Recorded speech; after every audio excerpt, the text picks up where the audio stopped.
Quand vous allez voir un banquier pour lui emprunter de l'argent, il ne l'a pas. La banque vous dit, vous voulez 100 000 euros? Il n'y a pas de problème, je vous les dois. Elle écrit 100 000 euros à droite de son bilan, elle dit, je dois 100 000 euros à monsieur machin, et en même temps, monsieur machin me doit 100 000 euros. C'est équilibré ce truc-là. Or, ce qu'il y a à droite du bilan d'une banque, c'est la monnaie. Les citoyens devraient savoir ça. La monnaie d'aujourd'hui, 90% de la monnaie, c'est ce chiffre que les banques écrivent au moment où vous leur empruntez. Le reste, les 10% qui restent, c'est-à-dire rien, c'est les billets et les pièces. Pratiquement toute la monnaie du monde, c'est du crédit. C'est le moment où vous venez emprunter de l'argent, la banque dit « Ok, je vous les dois, et vous me les devez ». Et ensuite, quand vous remboursez, vous remboursez, vous remboursez, vous remboursez, vous remboursez. Quand vous avez fini de rembourser, la monnaie est détruite. La monnaie apparaît quand vous empruntez, la monnaie disparaît quand vous remboursez. Avant 73, l'État pouvait emprunter auprès de sa banque centrale en disant j'ai besoin de 100 milliards, la banque lui crée 100 milliards, les 100 milliards viennent sur les caisses, je dépense mes 100 milliards, je construis mon hôpital et je le rembourse sur 20 ans, je rembourse 100 milliards. Pompidou, Giscard, on dit en 73, à partir de maintenant, quand l'État a besoin d'argent, il ne peut plus emprunter auprès de sa banque centrale, il emprunte auprès des marchés financiers. Les marchés financiers, c'est ceux qui ont de l'argent, hein. Mais, souvent des banques. Beaucoup. Et l'intérêt sur 20 ans, c'est pratiquement la même somme. À partir de 73, quand vous empruntez 100 milliards pour construire un hôpital, ça va plus vous coûter 100, ça va vous coûter 200. Alors que ça ne demande pas un travail qui justifie tant d'argent. Ça ne demande pas tant de travail de surveiller que je rembourse comme il faut pendant 20 ans. Et cet intérêt, alors il a grandi depuis 73.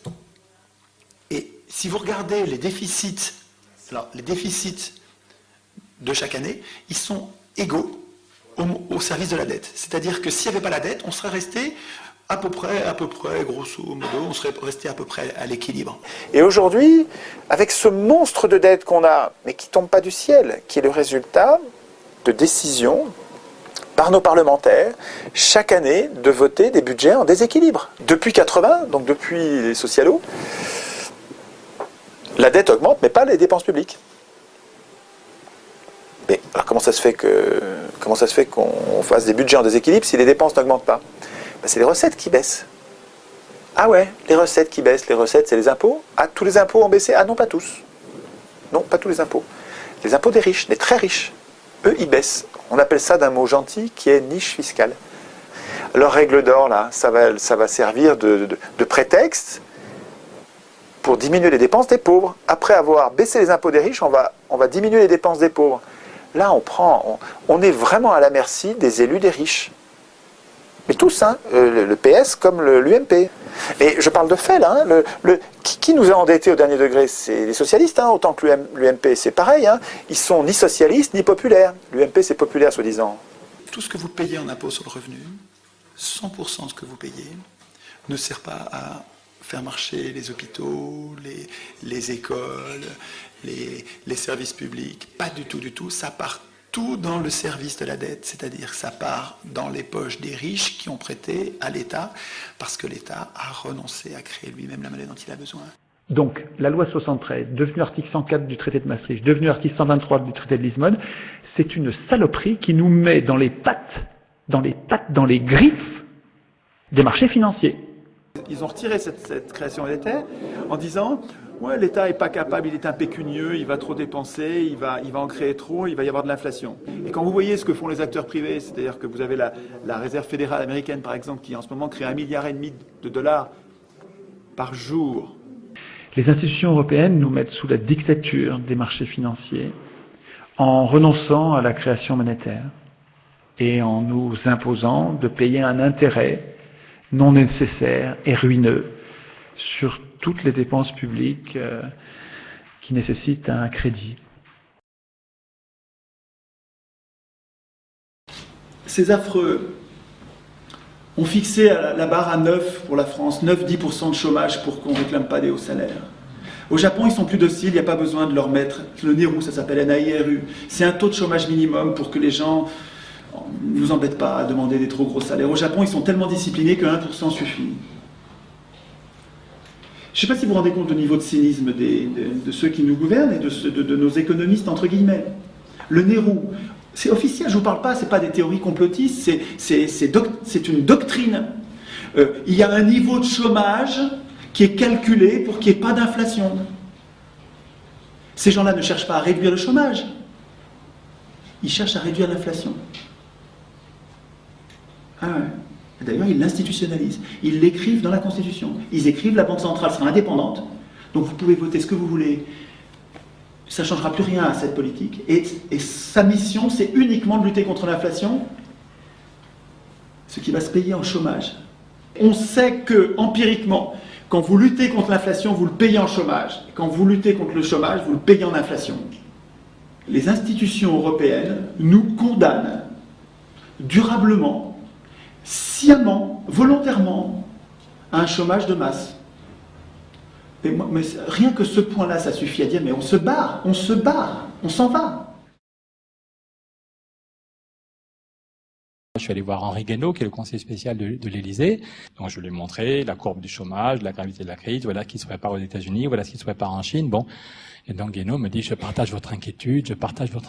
Je lui dis, mais alors pourquoi vous faites rien quand même? On est au premier étage, le bureau d'à côté c'est le président, on est au premier étage de l'Élysée, on est au cœur du pouvoir. Mais qu'est-ce que vous attendez? Pourquoi vous faites rien dans les domaines où les leviers sont encore au niveau national?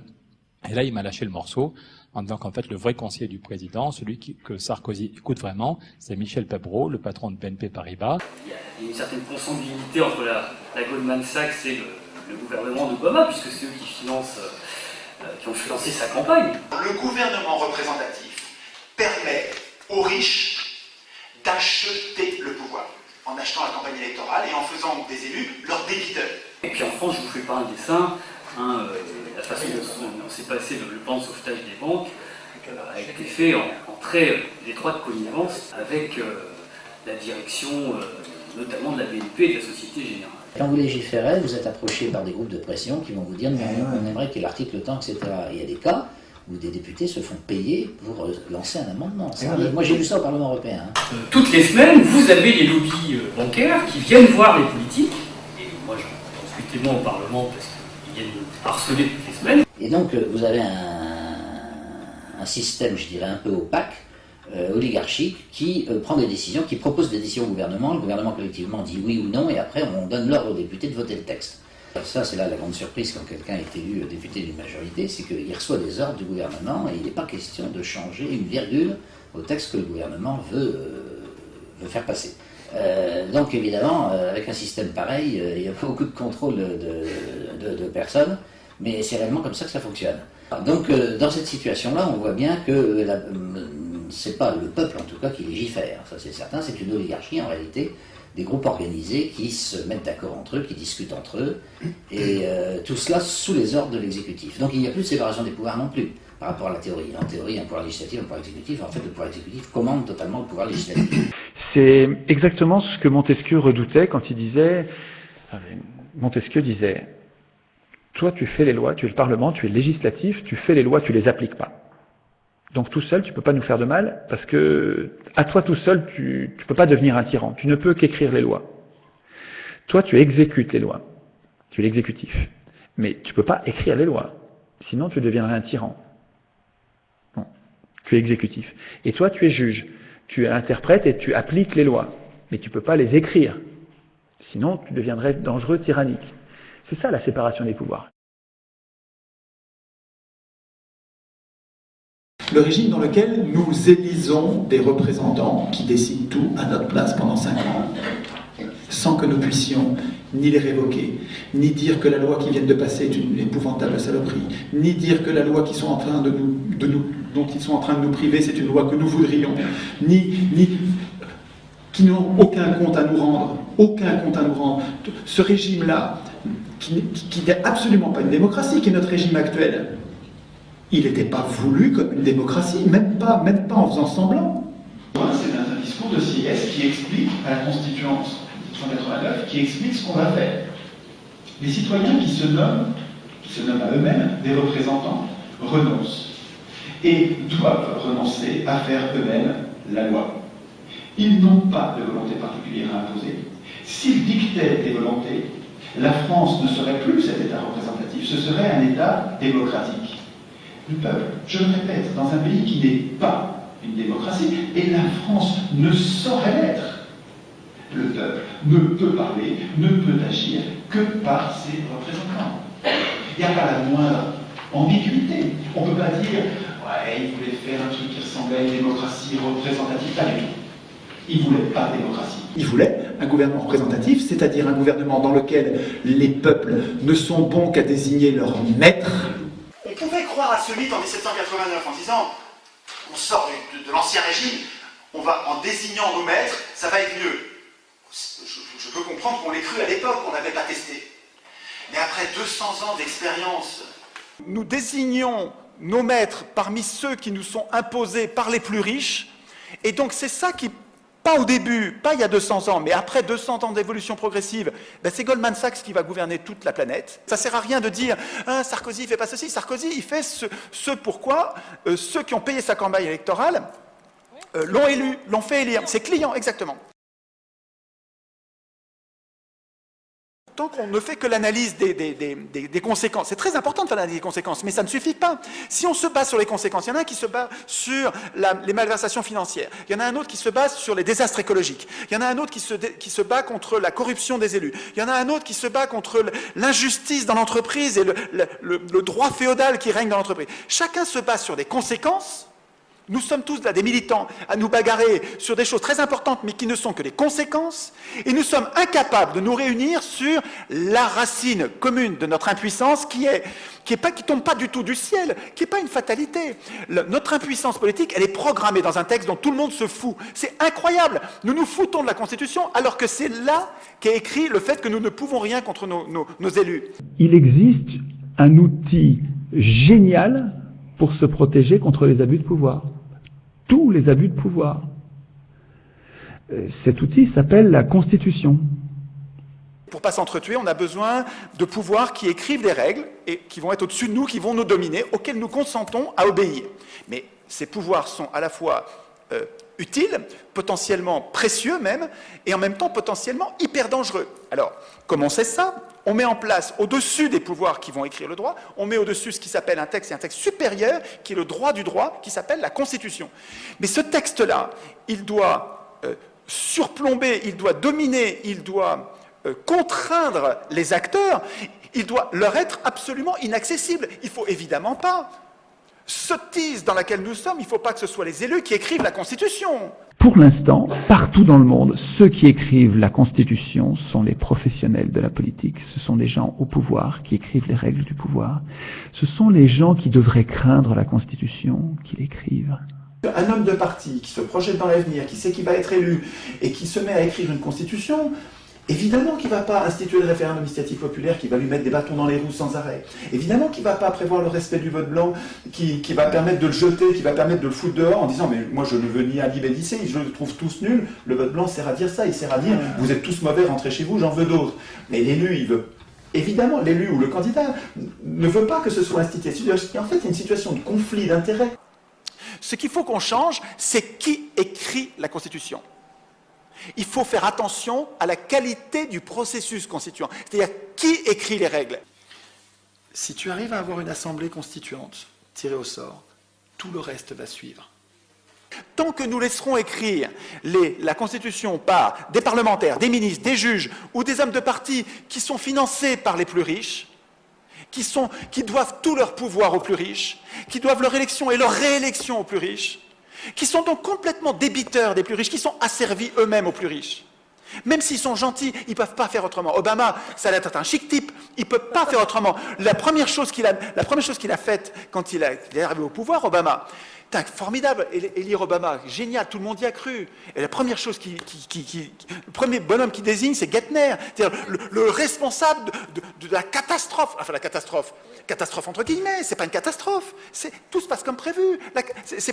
Pour Geithner, c'est pas une catastrophe. La crise, entre guillemets crise, c'est la source d'un enrichissement phénoménal, inédit dans l'histoire des hommes. Il faut prendre le temps d'expliquer ce qu'est une vraie démocratie. Et à Athènes, on a vécu ça. On a vécu une vraie démocratie. Les humains ont inventé un truc génial qui a existé pendant 200 ans. Donc c'est pas un truc qui a marché pendant 1 an ou 2, ou même pas pendant 20 ans. Au lieu de dire « on vous fait confiance et pendant 5 ans vous allez tout faire à notre place », au lieu de faire ça, la démocratie dit « toi, que je tire au sort. Je vais te donner peu de pouvoir, pour pas longtemps, et jamais 2 fois de suite. Parce que j'ai peur de toi. Quand vous décidez de tirer au sort, vous décidez de garder le pouvoir pour vous. Vous, peuple, vous décidez que c'est vous qui allez exercer le pouvoir. Et que le tirage au sort, il sert à vous protéger des voleurs de pouvoir. Il ne s'agit pas de transposer le système actuel en remplaçant l'élection par tirage au sort. La démocratie, c'est pas ça. La démocratie, c'est un régime dans lequel vous et moi, nous voterions nous-mêmes nos lois. Pour que ce soit possible, il faut que nous ayons des représentants qui restent nos serviteurs, qui ne deviennent pas nos maîtres. Pour obtenir ce résultat, on les tire au sort au lieu de les élire et on fait tourner les charges rapidement. Et comme les charges tournent, on a affaire à des amateurs politiques qui peuvent ne pas devenir nos maîtres et rester nos serviteurs. C'est ça la bonne idée. On utiliserait le tirage au sort pour désigner ceux dont on a besoin pour exercer le pouvoir, pour vivre dans un état de droit. Donc il faut préparer le droit, préparer les règles, ensuite il faut exécuter les règles, il faut interpréter les règles, il faut une police pour faire régner la discipline. Mais pour ce qui est du vote des lois, c'est nous, c'est les gens, c'est tout le monde, tous ceux qui veulent. Et est-ce que ce système va marcher avec des médias qui appartiennent aux oligarques? Vous savez que les 3/4 de la presse appartiennent à 2 marchands de canons et un marchand de béton. Pourquoi Rothschild achète Libération? C'est pas pour gagner de l'argent, il en perd. Pourquoi une autre banque achète Le Monde? Pourquoi une autre banque encore achète le Nouvel Obs et les Inrecuptibles? Pourquoi les banques achètent les journaux? Pourquoi les marchands de canons achètent les magazines et les télés? Pourquoi les industriels achètent des télés? C'est pas pour gagner de l'argent, c'est pas vrai. Ne croyez pas ça, c'est pas vrai. C'est pour manipuler. On sait bien, nous, que les médias sont un pouvoir plus important encore que le Parlement, et donc on va mettre les médias sous contrôle, et sous contrôle démocratique, avec des jurés citoyens qui ressortent, qui vérifient que tout se passe bien. Et on va vérifier, et on va évidemment interdire à toute entreprise d'être en même temps entreprise et propriétaire d'un média, évidemment. Si l'idée est simple et qu'elle est forte, elle va se répandre. Hein. Et une fois qu'on sera des millions, il suffirait que chacun d'entre nous arrive à convaincre une ou deux personnes, une personne par semaine. Si vous faites c'est une progression géométrique, hein, parce que si chacun d'entre nous arrive à pas seulement avoir compris que la cause des causes, c'est la qualité du processus constituant, mais que en plus d'avoir compris, il se met en tête de convaincre une ou deux personnes. Si chacun fait ça, il ne faut pas 1 an pour qu'on soit des millions. Et je pense que si on est des millions, ça adviendra pacifiquement. C'est-à-dire que nous serons capables d'imposer démocratie semi-directe ou démocratie directe ou gouvernement représentatif amendé, mais nous serons capables d'imposer le contrôle de nos représentants qui nous manquent tant. Si on est des millions à vouloir une chose simple, sans nous diviser, sans nous traiter mutuellement les uns les autres de fascistes, en nous concentrant sur l'essentiel, en oubliant les querelles sur les détails. On verra après, quand on aura mis en place une vraie démocratie, on verra les détails, qu'est-ce qu'on fait sur l'avortement, qu'est-ce qu'on fait sur le nucléaire, qu'est-ce qu'on fait sur les OGM, qu'est-ce qu'on fait... On verra point par point dans nos assemblées populaires, avec un vrai suffrage universel, avec des référendums si on veut. Mais le temps de rétablir la démocratie, il faut qu'on se concentre sur l'essentiel. Processus constituant, honnête, désintéressé. Si on arrive à faire ça, si on est des millions à le vouloir, ça arrivera. Il suffira qu'on sorte dans la rue, des millions, ça arrivera.